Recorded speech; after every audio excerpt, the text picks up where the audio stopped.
बिस्मिल्लाहिर्रहमानिर्रहीम। आज हम स्टडी करने वाले हैं स्टेबिलिटी ऑफ बेंजीन। इससे पहले हमने देखा स्ट्रक्चर ऑफ बेंजीन, जिसमें हमने उसकी स्ट्रेट चेन स्ट्रक्चर प्रपोज की, तो वो सेटिस्फाई नहीं हो सकी। उस रिएक्शन को वो सेटिस्फाई नहीं कर रही थी कि MnO4 के सोल्यूशन को उसने कलर उसका डिस्चार्ज नहीं किया था। उसके बाद हमने कहा था फार्मूला ये बताता है कि वो काफ़ी अनसैचुरेटेड है, लेकिन वो सैचुरेटेड बिहेव कर रही थी।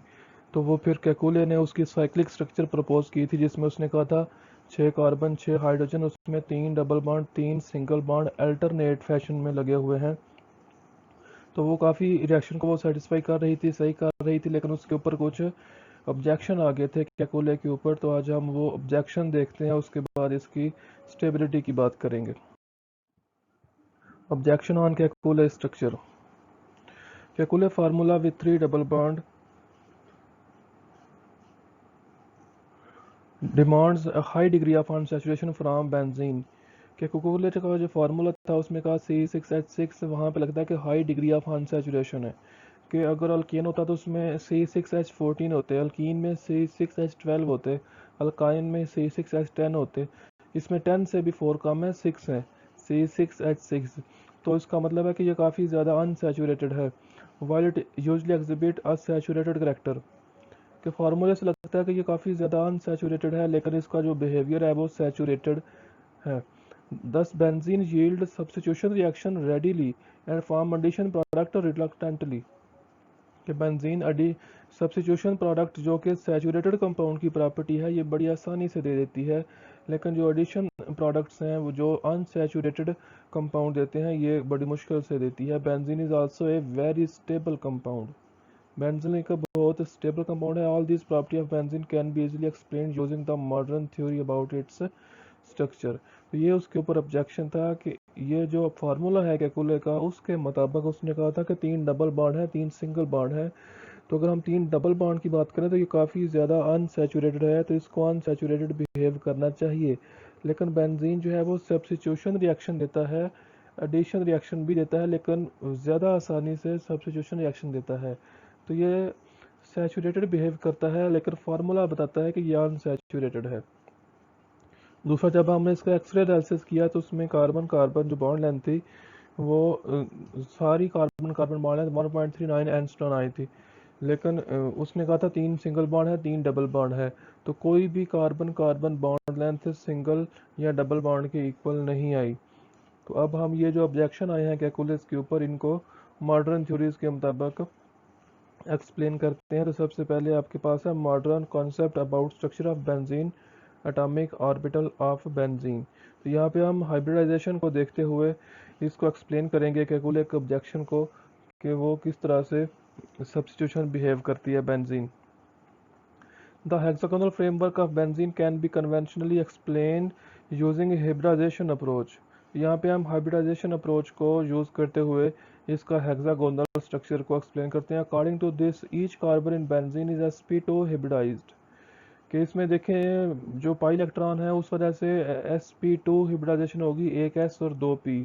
जो एंड वाला 2pz होगा वो अनहिब्रिड रहेगा, वो हाइब्रिडाइजेशन में हिस्सा नहीं लेगा।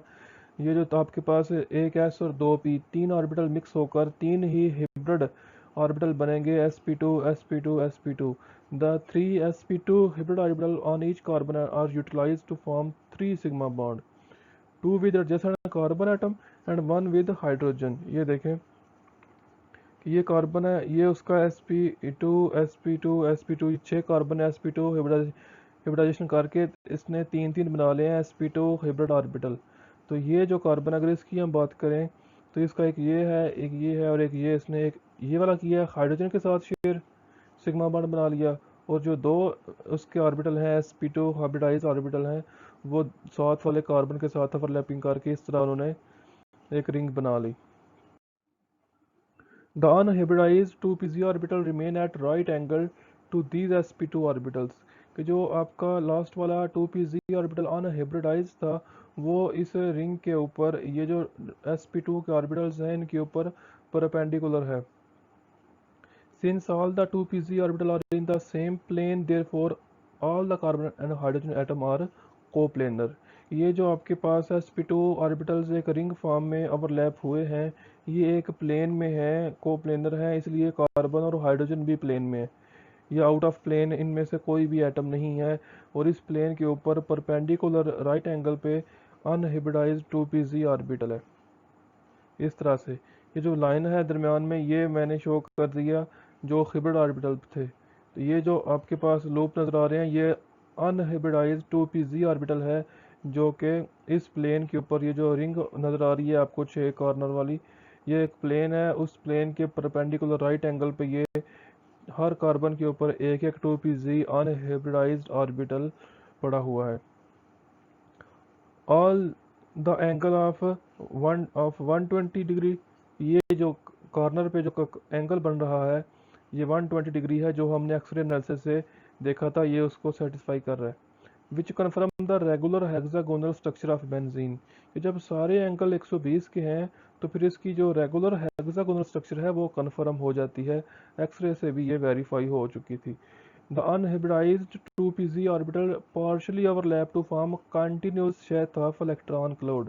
ये जो अनहाइब्रिडाइज्ड ऑर्बिटल है, ये इलेक्ट्रॉन जो ये इसके पास इलेक्ट्रॉन है, ये इसके पास चले जाएंगे, इसके इस तरह पास है, इसके इसके पास, तो ये इलेक्ट्रॉन इस तरह से आगे डिलोकलाइज करेंगे। किसी भी दो एटम के दरमियान यहाँ पे इलेक्ट्रॉन फिक्स नहीं होंगे कि ये जो दो इलेक्ट्रॉन है ये यहाँ ही रहेंगे, नहीं, ये इलेक्ट्रॉन इस आगे चले गए, आगे वाले आगे चले गए, तीसरा इलेक्ट्रॉन इस पूरी रिंग के ऊपर डिलोकलाइज करते हैं, तो यहाँ पे एक क्लाउड सा बना लेते हैं, इन enveloping above and below the 6 carbon sigma bond of the ring. Since each 2p orbital is overlapped by 2p orbital of adjacent carbon atom, कि हर 2p जो होगा वो ऑर्बिटल वो साथ वाले 2p के साथ ओवरलैप करेगा, साथ वाला अगले के साथ ओवरलैप करेगा, ये इसके साथ, तो ऊपर नीचे ये एक क्षैतिज बना लेंगे, एक क्लाउड बन जाएगा इलेक्ट्रॉन का। Therefore the overlapping gives a diffused or delocalized electron cloud। ये आपके पास फाइनल फॉर्म इस तरह से आएगी कि ये इस तरह से ओवरलैप करके एक इलेक्ट्रॉनिक क्लाउड्स डिफ्यूज सा बना लेंगे। तो जिस वजह से हम कहते हैं कि इलेक्ट्रॉन ना, कोई भी दो कार्बन एटम के दरमियान कोई भी इलेक्ट्रॉन फिक्स नहीं है, पाई इलेक्ट्रॉन, इस वजह से यहाँ पे कोई भी पाई बॉन्ड नहीं बनेगा, डबल बॉन्ड नहीं होगा। जब इलेक्ट्रॉन डिलोकलाइज कर रहे हैं तो फिर यहाँ पे इलेक्ट्रॉन जो है वो किसी भी दो कार्बन एटम के दरमियान फिक्स नहीं होंगे, तो डबल बॉन्ड वाला कंसेप्ट नहीं, हम कहते हैं यहाँ पे इनको हम कहते हैं डीलोकलाइज पाई इलेक्ट्रॉन। तो वो जो कैकुले ने कहा था कि 3 डबल बॉन्ड है 3 सिंगल बॉन्ड है, तो वो उस लिहाज से उसने सब्स्टिट्यूशन बिहेव किया, तो वो डबल बॉन्ड ने हमें कंफ्यूज किया। ये जो हमने हिब्रिडाइजेशन का कंसेप्ट यूज़ किया तो हमने देखा इसमें तो डबल बॉन्ड है ही कोई नहीं, कोई भी एक्सरे से भी कोई भी carbon carbon bond length double bond के इक्वल नहीं आई, ना ही कोई सिंगल बॉन्ड के इक्वल आई है। तो ये जो 2p वाले अनहिब्रिडाइज्ड ऑर्बिटल हैं, जब ये ओवरलैपिंग करेंगे तो कार्बन थोड़े से श्रिंक होकर करीब आ जाएंगे, तो इतने करीब नहीं आएंगे जितने डबल बॉन्ड के होते हैं, और ना ही इतने दूर रहेंगे जितने सिंगल बॉन्ड के होते हैं। तो सिंगल और डबल बॉन्ड के दरमियान में उनकी बॉन्ड लेंथ हो जाएगी। तो इस वजह से ये एडिशन रिएक्शन नहीं देता, क्योंकि डीलोकलाइज्ड पाई इलेक्ट्रॉन होने की वजह से बेंजीन काफ़ी ज़्यादा स्टेबल है। इलेक्ट्रॉन जब डीलोकलाइज करते हैं इस पूरी रिंग में, तो वो यहाँ पे इलेक्ट्रोफाइल के लिए टैग करना मुश्किल हो जाता है। तो बेंजीन काफ़ी ज़्यादा स्टेबल कंपाउंड है। अब हम आते हैं इसकी स्टेबिलिटी की तरफ, कि बेंजीन स्टेबल है तो उसको हम से देखते हैं कि कितना स्टेबल है, ये कैसे स्टेबल है। As mention earlier, benzene is extraordinary stable molecule, कि हमने पीछे देखा हिब्रिडाइजेशन वाले कंसेप्ट ने कि बेंजीन जो है वो एक्स्ट्रा ऑर्डिनरी स्टेबल मॉलिक्यूल है। उसकी रीज़न मैंने आपको बताई कि बेंजीन के अंदर जो इलेक्ट्रॉन है वो डिलोकलाइज करते हैं, इलेक्ट्रोफाइल उन इलेक्ट्रॉन को अटैक नहीं कर सकता, इस वजह से बेंजीन स्टेबल मॉलिक्यूल है। This stability is due to extensive delocalization of electronic cloud, कि वो जो इलेक्ट्रॉन है, पाई वन इलेक्ट्रॉन है बेंजीन के पास, वो कोई भी दो कार्बन एटम के दरमियान फिक्स नहीं है, वो डिलोकलाइज करते रहते हैं, जिसकी वजह से बेंजीन स्टेबिलिटी गेन कर लेती है। The extent of stability of benzene can be measured by comparing it with hypothetical compound 135 साइक्लोहेक्साट्राइन। तो कहता है बेंजीन की हम जो है स्टेबिलिटी ये लेते हैं हाइपोथेटिकल कंपाउंड साइक्लोहेक्साट्राइन, इसके साथ बेंजीन की स्टेबिलिटी को कंपेयर करते हैं। This can be done by estimating their heat of hydrogenation. तो ये जो कंपाउंड है हाइपोथेटिकल 135 साइक्लोहेक्साट्राईन, ये भी जस्ट लाइक बेंजीन है। तो हम देखते हैं इसकी हीट ऑफ हाइड्रोजिनेशन क्या होगी, और फिर बेंजीन की एक्चुअल में देखेंगे हीट ऑफ हाइड्रोजिनेशन, तो इसमें देखेंगे क्या डिफरेंस आता है। Cyclohexene, a 6 member ring containing 1 double bond. 6 carbon की एक रिंग है बेंजीन की तरह की, लेकिन उसमें एक डबल बॉन्ड है, 3 डबल बॉन्ड नहीं है, इसलिए हमने साइक्लोहेक्सीन कहा है, साइक्लोहेक्साट्राईन नहीं कहा। साइक्लोहेक्सीन मतलब साइक्लोहेक्सेन में एक डबल बॉन्ड है, तो cyclohexene a 6 member ring containing 1 double bond can be easily hydrogenated to give cyclohexane. यानी कि जो पीछे आपने एलिफेटिक हाइड्रोकार्बन में हाइड्रोजिनेशन पढ़ी डबल बॉन्ड की कि उसमें हाइड्रोजन ऐड हो जाते थे, तो यहाँ पे भी हाइड्रोजन ऐड होंगे, हीट रिलीज होगी। When the delta H for this reaction is measured it is found to be -119.5 kilo joule per mole, which very much like that of any similarly substituted alkene. कि अगर हम aliphatic alkyne की बात करें तो उसको जब हम करते हैं हाइड्रोजनेट एक मोल को, तो उसमें 120 किलो जूल, इसमें 119.5, तो तकरीबन वही है इसकी हीट ऑफ हाइड्रोजिनेशन। ये आपके पास साइक्लोहेक्सीन था, आपने एक इसमें डबल बॉन्ड था, इसमें हाइड्रोजन का एक मॉलिक्यूल ऐड किया कैटलिस्ट की मौजूदगी में, तो साइक्लोहेक्सीन बन गया। तो इसमें जो हीट रिलीज हुई, कहता है ये उतनी ही है जितनी एक डबल बॉन्ड में हाइड्रोजन को ऐड करने से रिलीज होती है। We would expect that hydrogenation of 1,3-cyclohexadiene with liability roughly twice as much heat and thus have delta H equal to -239 kilo joule per mole. कहता है अब हमारे पास एक डबल बॉन्ड था पहले, अब हम उसमें यहाँ पे एक और डबल बॉन्ड लेके आते हैं। यहाँ पे ये देखना 1,3-साइक्लोहेक्साडाईन, पहले हमारे पास ईन था, साइक्लोहेक्सीन था, अब साइक्लोहेक्साडाईन है।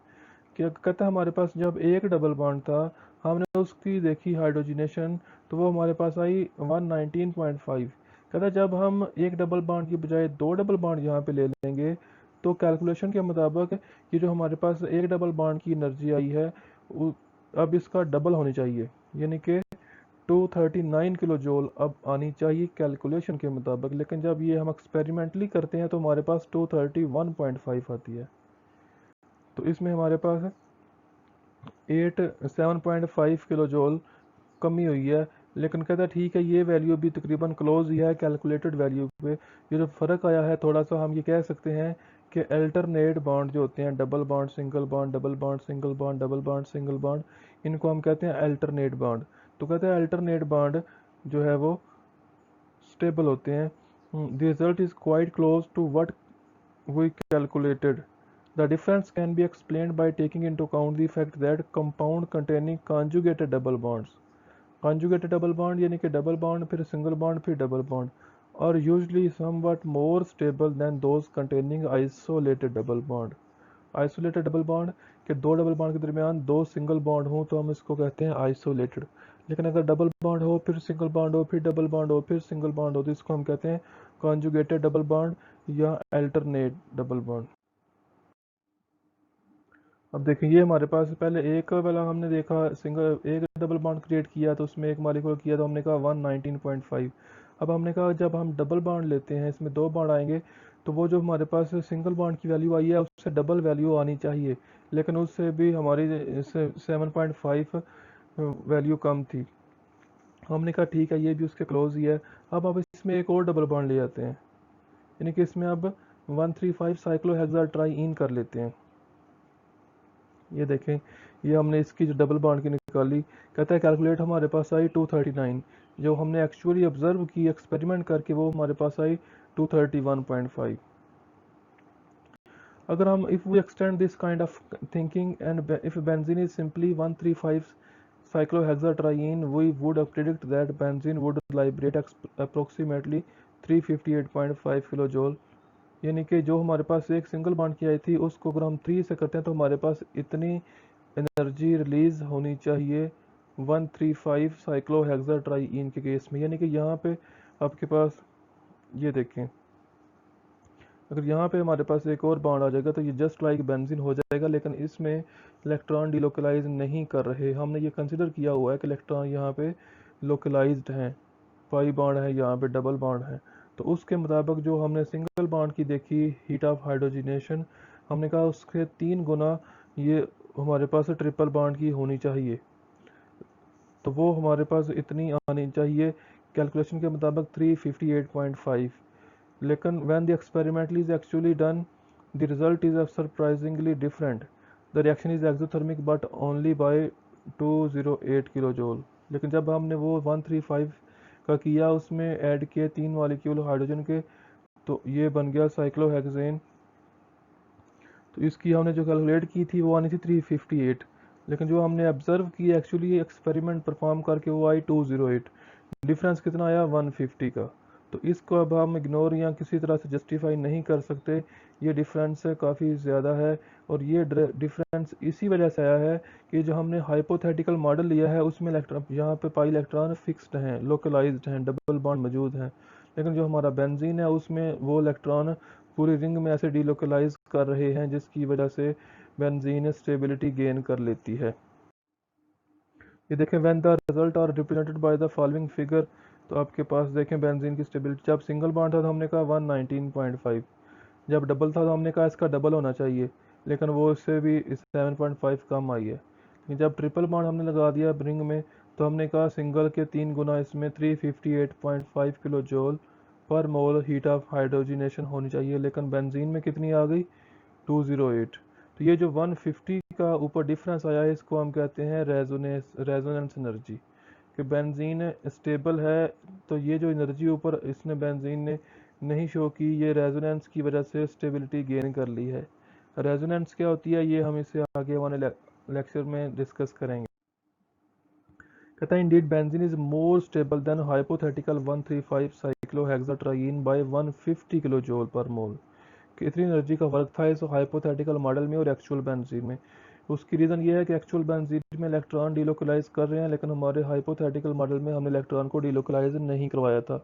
This difference between amount of heat actually released and that calculated on the basis of calculus structure is no called the resonance energy. ये जो डिफरेंस आया एनर्जी का, जो हमने एक्चुअली उसको परफॉर्म करके देखा और जो कैलकुलस स्ट्रक्चर से हमने निकाला, इसको हम कहते हैं resonance energy. It means benzene show phenomena of resonance which make it more stable than others. इसका मतलब है बेंजीन रेजोनेंस शो करती है जिसकी वजह से बेंजीन बाकी कंपाउंड से स्टेबल है। In benzene electrons are delocalise making it very stable compound. तो इसकी स्टेबिलिटी की रीज़न के जो पाई इलेक्ट्रॉन है वो कहीं पे लोकलाइज नहीं है, डिलोकलाइज हैं, वो पूरी रिंग में रिवॉल्व कर रहे हैं, इस वजह से बेंजीन स्टेबिलिटी गेन कर लेती है। ये जो एनर्जी आई है 150 का डिफरेंस आया है, जो इसको हम कहते हैं रेजोनेंस एनर्जी। तो रेजोनेंस क्या होती है वो हम इसे नेक्स्ट लेक्चर में डिस्कस करेंगे, रेजोनेंस।